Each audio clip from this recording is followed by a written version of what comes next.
And welcome back here to Wake Up Call with Dan Tortora, where sports truly meets that thing called life. We are here in this edition of the Dolphin Dive in our exclusive multimedia marketing partnership with the Moyne College Dolphins, celebrating Phil Brown's first 100 days in office. That's right. It's not just presidents that get to do this. So Moyne Assistant Vice President of Intercollegiate Athletics and Campus Rec, Phil Brown at Moyne College in our exclusive multimedia marketing partnership here on Wake Up Call with Dan Tortora inside the Great Lakes Honda City Studios. Phil, first and foremost, congratulations on the first 100. Hey, thanks, man. It's been really good across the board between the folks here at Moyne, the folks in Syracuse, the folks in upstate New York. I've settled in really well, and I'm incredibly happy to be here. And when you reflect on making the decision, you were in the SEC. You and I have spoken about this. You were over at Vanderbilt. Reflecting on it, hindsight 2020, why would you pick Moyne today, looking back at when you picked Moyne 100 days ago? Nothing's changed. They're very mission forward. I've got to live that mission the last 100 days. I've got to experience are very unique inside the L and the way we approach things. I've got to see how that resonates with the student athletes. It was a concept when I made the decision. It's a reality now, and it's a reality that I wouldn't trade. House case is supposed to be settled sometime in this week. They keep saying. Things like that are motivating factors on why you leave the Southeastern Conference. It's going to be a different type of environment in the very near future, and coming to a place here in the Northeastern Conference now, and especially Moyne, gives us the ability to really get to drive mission and the values and the why we do things. And you talked about nothing's changed. You'd make the same decision.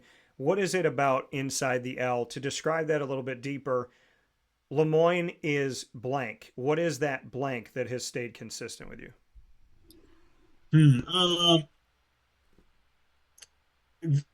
This year, the focus is be the change. The Sunday playbook, and you get to see the reflection, of the student athletes and what be the change means to them, and the thought process that they put into it. So Moyne is the change. For this year, that's our focus, and you get to see how the young people evolve and become kind of that next step in their career, their evolution, where they're going. Yeah. Moyne is that change, that catalyst for those folks. I've said it, many times. What I got in this business for was to make generational changes in people's lives, and this institution in this athletic department, we get to live that every day. And you talk about that is being the change, making the change. Be the change you want to see in the world. And I believe that was from Gandhi. The be the change that you want to see in the world. How have you, in the first 100 days, felt like you have been the change, a positive thing? Not that you're shifting something at Moyne, but to be the change. What are you doing at Moyne in these first 100 days that you feel like has been a tangible positive? Yeah, hopefully stabilizing, right? We're in a environment now in NCAA athletics where change is the norm. Mm-hmm. Here at Moyne, it's compounded because they made a decision to change to NCAA Division I. Then there was a change in the athletic director, all while the governing body is changing, right? Yeah. So hopefully in these first 100 days, I've been able to come in and help to stabilize and bring the focus back to what change we initiated, right? We initiated let's become Division I.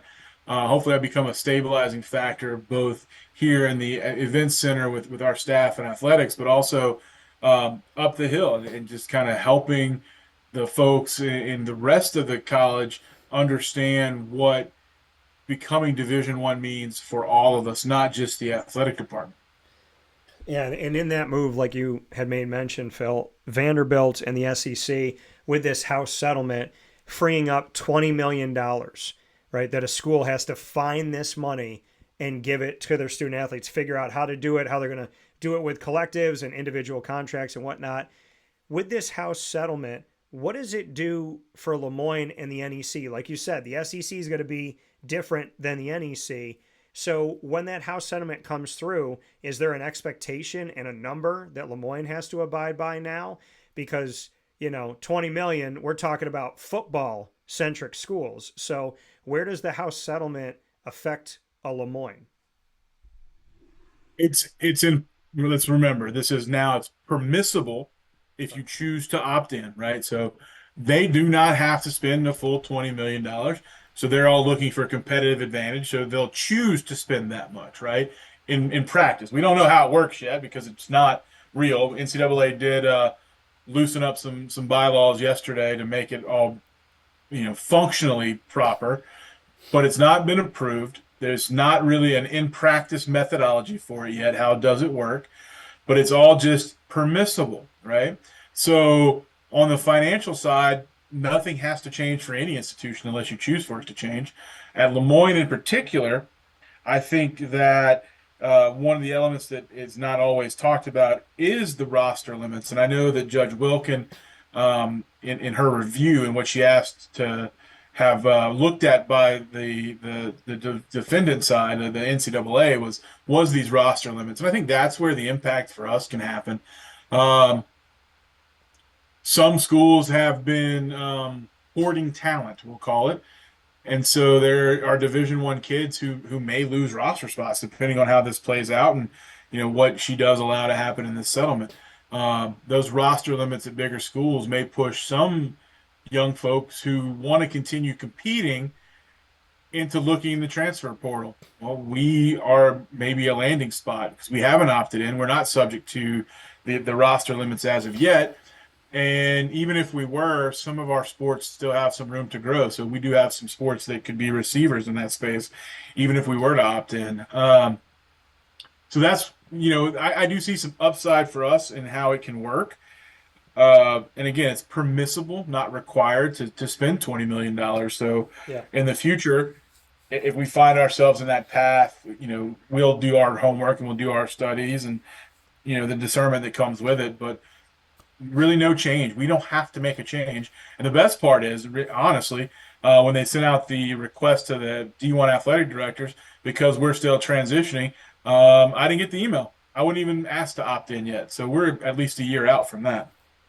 Well, and that's, so you have the opportunity to see, right? You have the opportunity to see how these things develop because you're in such a unique situation as you are one of the transition schools going from one division to the next D2 to D1 in the NCAA, and in year 2 of it, about to be in year 3 of it when May comes around. So for you, Phil, positives and negatives of opting in or not opting in. When you look at that, you look at these first 100 days, you look at, like you said, being the change and trying to be a good change agent as you go to Division I and letting people know exactly what that means.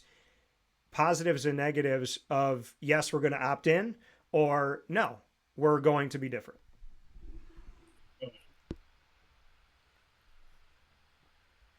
Positives would be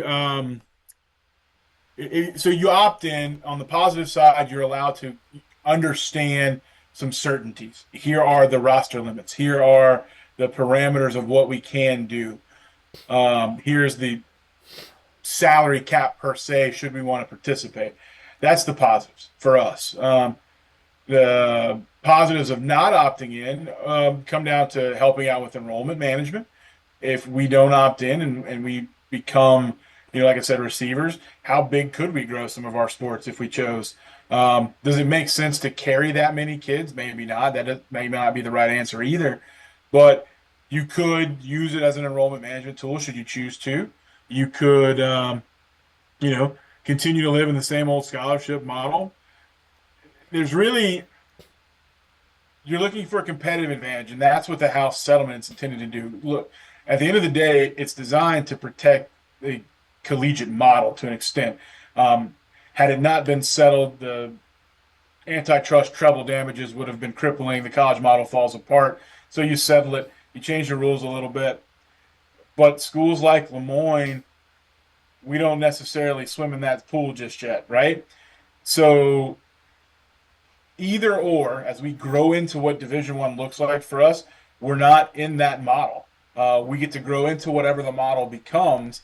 So to weigh a positive and a negative at this point in time, I don't know that we have the data set. The folks that I recruit against, do I need a competitive advantage, or will there be enough schools of my size in our conference that are opting in versus not opting in? Where does that competitive advantage come into it? That's the questions that we'll have to answer down the road. Yeah, and Phil, like you said, you get to see it, and you get to see who opts in if the NEC, if the majority of the membership says yeah we're going to do it, or they say we're not, because right, you're supposed to be in a conference with like-minded institutions. So if the majority are in and you're recruiting against these institutions, then it kind of puts you in a place.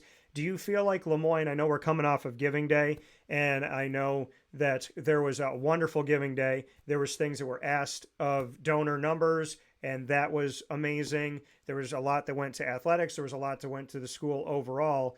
If you were put in a situation where you would have, if you did opt in and you're supposed to have this revenue base for student athletes, which they may really very much want, do you feel like Lemoyne can do that? Because you and I have talked about philanthropy. We've talked about, you having a lot of experience in raising money and things that you did at Vanderbilt.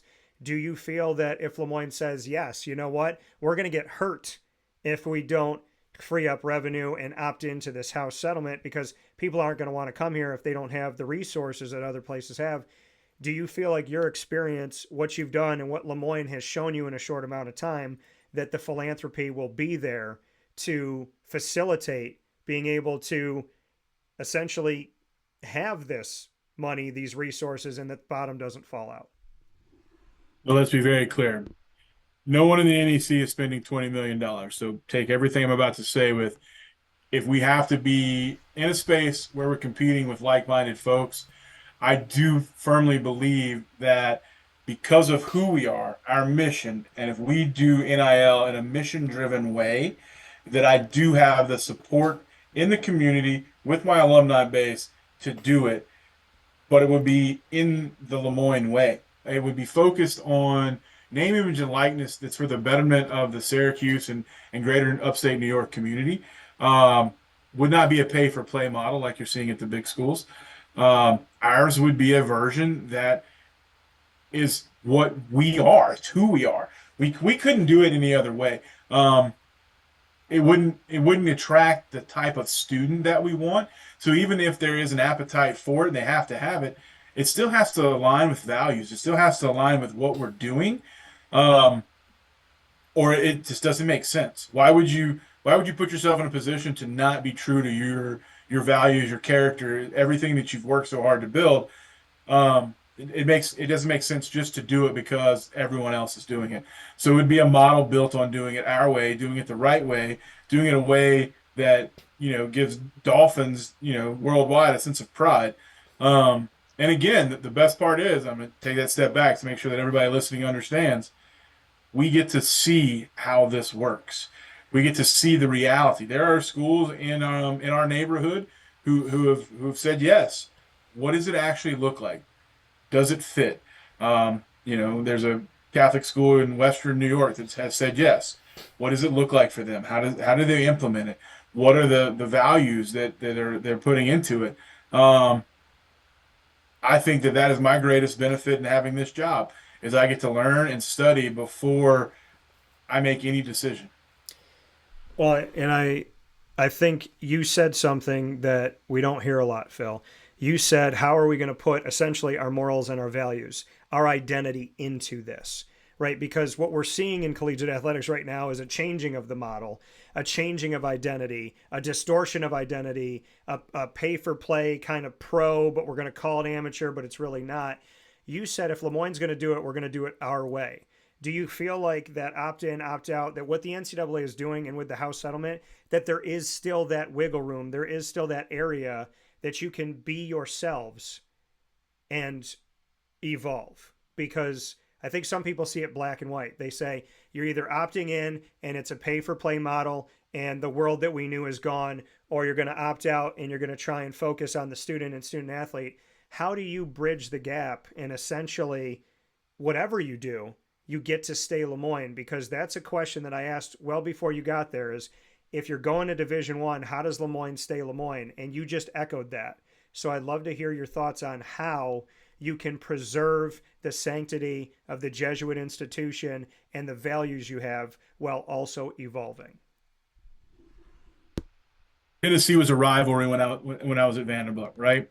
And I'm not gonna try to put anything into the story because I haven't called down there to ask the folks I know.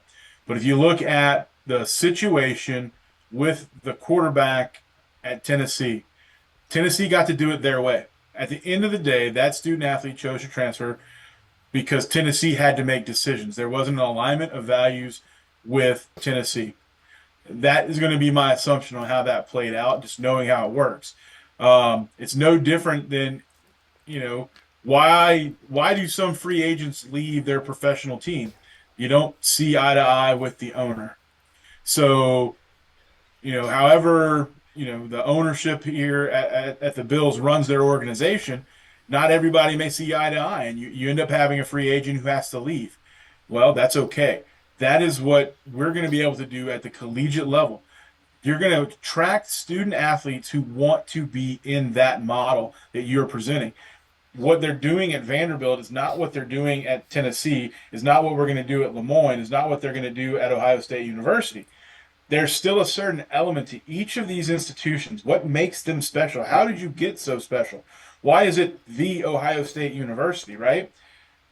That can't change. That identity ultimately that drives the rest of that student body will come into play. And I think not enough is being made of that sure, you're going to have to make decisions in a different way, but they still have to align with ultimately who you are. And look, these big state schools, look, they represent their state.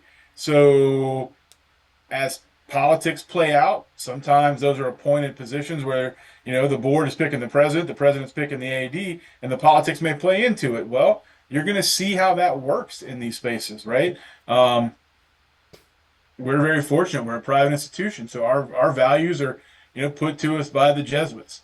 So that's how we're going to make our decisions. I don't see that it's going to be just financially driven. I think you're beginning to see the market is already correcting to who is making the ultimate decision at each institution. Sure, in the early days, it's going to be weird. It's going to be awkward, but you're still going to recruit to what fits the system. You're still going to recruit to the values. There's no head coach who isn't still putting their motto up on the wall.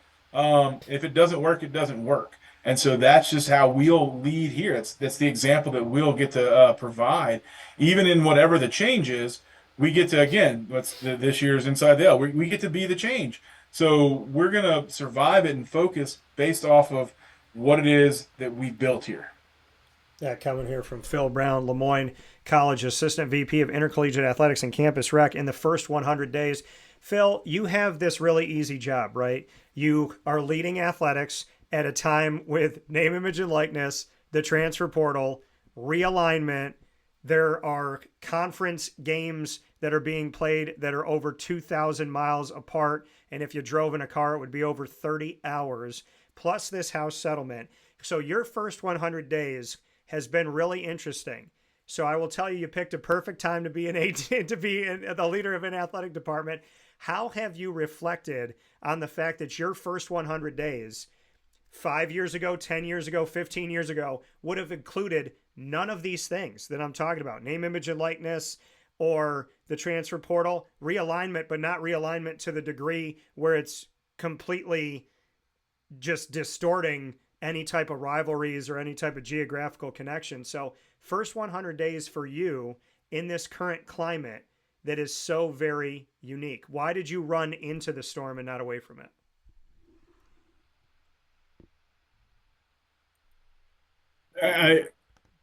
I'm an accountant by trade, so sometimes I still think like a good cost accountant, right? What's my ultimate product? My product is not the sporting event that people get to come and enjoy. My product is well-rounded young people with degree in hand. At the end of the day, I'm going to run to that every chance I get. How can I make a change in people's lives? How can I make them better? How can I help them achieve their goals? So, regardless of all of the inputs coming from anything that's outside of my control, what is in my control is my ability to want to help people achieve their goals and get where they want to be. I'm not designed to run away from the hard stuff. I'm designed to run to it. And so, yeah, you said easy job. Sure, why not? It's easy if you allow yourself to understand you can only control so much. So let's control those things. Let's control the relationships I get to build with young people. I traveled with our women's golf team down to their NCAA championship. I got to sit and have dinner with a bunch of young women who blew me away. Just the way they talk, the way they carry themselves, everything about them blew me away. And I get to be a very small part of their life, helping them to achieve their goals, whether it's athletic or academic, into the future. What do you want to do? Yeah, who doesn't want to run through that? This is still a great industry to be in. It's a crazy time. It is, like you said, when I started, this is not what we did. It's not how we acted. But again, being part of change, hopefully all change leads to the better. How do you make it better, when you left, right? So that's what I'm trying to do. No matter what it is on the outside that I can't control, let's control the things I can. Well, and you talk about the quality of person, which I can speak to at Moyne, spending a lot of time with student athletes that are coming in, with students, with administration, with coaches. How have you had the conversation with coaches about, yeah, we're transitioning from D2 to D1. Yes, we have all these things going on. Yes, there's the house settlement. Yeah, we're trying to figure out NIL and what we're going to do with that. There's the transfer portal. We're going to get kids. We might lose some kids. What have been the pillars, essentially, of the conversations with the coaches, knowing that the quality of person on campus at Moyne is unique? I can speak to that uniqueness. I can speak to the level of character at Moyne because I've been around it and I've seen it for years. Preserving that character, what's been the message to the coaches? Yeah, I talked a lot about culture, kind of an upside down pyramid per se, right? So, at the top of the pyramid, the biggest level is campus. What is the Moyne culture? How does Moyne do things? You got to have a mix of people who want to be part of that first. First and foremost, if you want a Catholic Jesuit, education in the state of New York, that's step one, right? Kind of the second layer going down in the pyramid is the culture of the athletic department. That's what's next. So is there thought process on how Inside the L can help mold you and create you? How do we as an athletic department, bring ourselves out in the community as great partners, doing community service? You and I talked to the folks at the Crawfish Festival, had a great email conversation today. I'm volunteering at that. So that's part of the athletic department culture. And then down at the bottom of the pyramid, the tip of the spear, that's the team culture. How does that fit in? That it's a layered effect. Get all the way down to the team, but you have to be part of the department, and then you have to be part of the university. And that's kind of the guiding principle, that first pillar right now of how do we get through this? Well, we have a shared culture. We have a shared experience. And if we're all willing to be part of that, then I think we move forward. We get over the challenges of becoming Division One because we can see that we'll get to be a change agent even in what that looks like down the road. And for you, Phil, also within these 100 days, first 100 days, you've been involved with a coaching search and finding a volleyball coach and Fiona Cunningham coming from East Carolina University.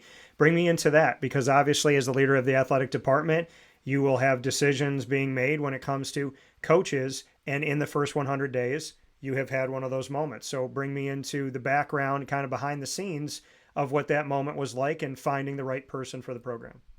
Yeah, first and foremost, incredibly excited that Fiona is our head coach. She rose to the top through the process. I'm a very much a person who wants everyone to experience and grow in their career. We have a great SWA in Liza, and I challenge her to lead a committee for me, help to put some people on it. From internally, we need to make sure that, again, culturally speaking, they fit in. But important for me was alumni engagement in this space. So we reached out to two alumni and asked them to be part of our committee. They are volleyball Dolphins. Forever, that's who they are. It's part of their identity. And I needed their input. I needed them to be part of it. So for me, when I make the sausage, I want all the ingredients, put in there. And they're a key ingredient for me. I let a committee really run it. I did have input. I could see all the resumes, and I did say, hey, could you talk to this person or that person? But at that point, I stepped back and allowed the team to really do the heavy lift to identify the right couple of candidates that we did bring in. And after that, it was asking those questions about the culture. How are you going to, assimilate to what we do here? You do get to be that tip of the spear per se, but what about the other stuff? How does that impact you? How are you willing to do that? Really making sure that I got to hear from the candidates the kind of that value piece that goes in with that. And Fiona was the one who nailed it. She really understood. She does have upstate connections. Her dad's from Kaz, and so kind of a little bit of a coming home for her. So really great to welcome her back to the community that she spent a lot of her childhood in. And hopefully get on your show here in the near future. She had orientation today. So today is actually the first of many days with her. It was kind of day one today. Yeah, and congratulations once again to Fiona, and happy to have you be a part of the family. Before we jump into rapid fire, I want to give you the opportunity in this first 100 days of any final note that we haven't made, be it the student and student athlete, how they're doing in the classroom, or if there's something else that you've kind of fixated on in these first 100 days that you'd like to share that we haven't addressed yet. Sure. And we had 5 medalists in some winter sports. Always a great achievement. I've got, a men's sports team that I'm a superstitious guy, even though I shouldn't be, who's doing really well. Stay tuned. Some cool things could happen here on campus in the future if it all plays out right. So our student athletes are being really great athletes. From a student standpoint, I inherited a program that has had success in the GPA space. It's not going downhill. We're still challenging in that space. I think to end it, I need to end on gratitude. Again, I have experienced just genuine kindness in many different parts of the community. It's very welcoming. And so just, again, gratitude for Giving Day, gratitude for being welcome to the community, gratitude just kind of across the board. That's kind of where my heart is right now, just a big sense of thanks. Yeah, coming from Phil Brown. Well, Phil, you've answered all my questions, so you will put me on the hot seat. I will not put you. You can ask me any 3 questions in the world. We've played it before, but now you get full control of the next 3 questions. What's your first one? What's your favorite mud season? I'm going with mud season activity here in Syracuse. This kind of melted snow, everything's wet. I tried to go for a hike the other day. My boots were covered in mud. What's your favorite mud season activity? Oh, man. Watching Daredevil on Disney Plus? No, I would say probably I do, but I would say, probably taking a walk with my dog, or going for a hike out in Oswego or something like that. I think also to go to Ithaca, go to the gorges and whatnot. I think for me, I've had football games in torrential downpours, and I've gone out and kind of put myself in the waterfall area when the weather's not as nice. So I would say in mud season, you'll probably find me curled up with my dog watching something, but there's also the opportunity that you'll find me in nature, because I do think that as much as some people might run from rain, you need rain in order to grow. And I think people are short-sighted thinking that the only thing that needs rain to grow are flowers. People do too. What's your next question? Hockey postseason's getting started. Who's your pick? Hockey postseason. Oh, boy. So I'm going to tell you who I'm a fan of, and I love them dearly, and I always will, and we won in 2007. Show them some love. The Anaheim Ducks. Why am I a Duck fan? Because the Mighty Ducks the Mighty Ducks are the Mighty Ducks. I mean, the ones that we saw in the movies, that was the same logo, and they're back to that logo, by the way. But looking at who's currently in it right now, on the Western side, when I would have to say, personally for me, my second team-ish kind of are the Vegas Golden Knights. So I've had a soft spot for them since they came in. And my buddy Jimmy Delia's dad, Jim Delia Sr., he's a big fan as well. So there's a soft spot for that. On the other side, I would have to have a soft spot for the Lightning because the Crunch here in Syracuse, that's their farm team for Tampa Bay Lightning. So I would say Tampa on one side, the Knights on the other side. But I'm always kind of leaning on the Knight side, so I'm kind of leaning in the West. That's where my Ducks are. So if my Ducks aren't going to be in it, I'm with the Golden Knights. All right. And then favorite hot dog toppings. Good question. So I would say always more mustard than ketchup, but you put mustard on the sides, you put a little bit of ketchup on the top, and sweet relish. And that's where I go. I had 1 year of my life where I had sauerkraut. I'm going to erase that year from my life. It was a bad decision. But I'm going to say that I would probably live with mustard, a little bit of ketchup, definitely sweet relish. And now that you've asked that, I kind of feel compelled to ask you two questions. One, have you had a Cooney, which you only know that in upstate New York. So have you had a Cooney? Some people call it Coney, but we call them Coonies. Have you had one is number one. And number two, what do you put on your hot dog? So, not officially here. I mean, I've had conies, yes, I could say I have.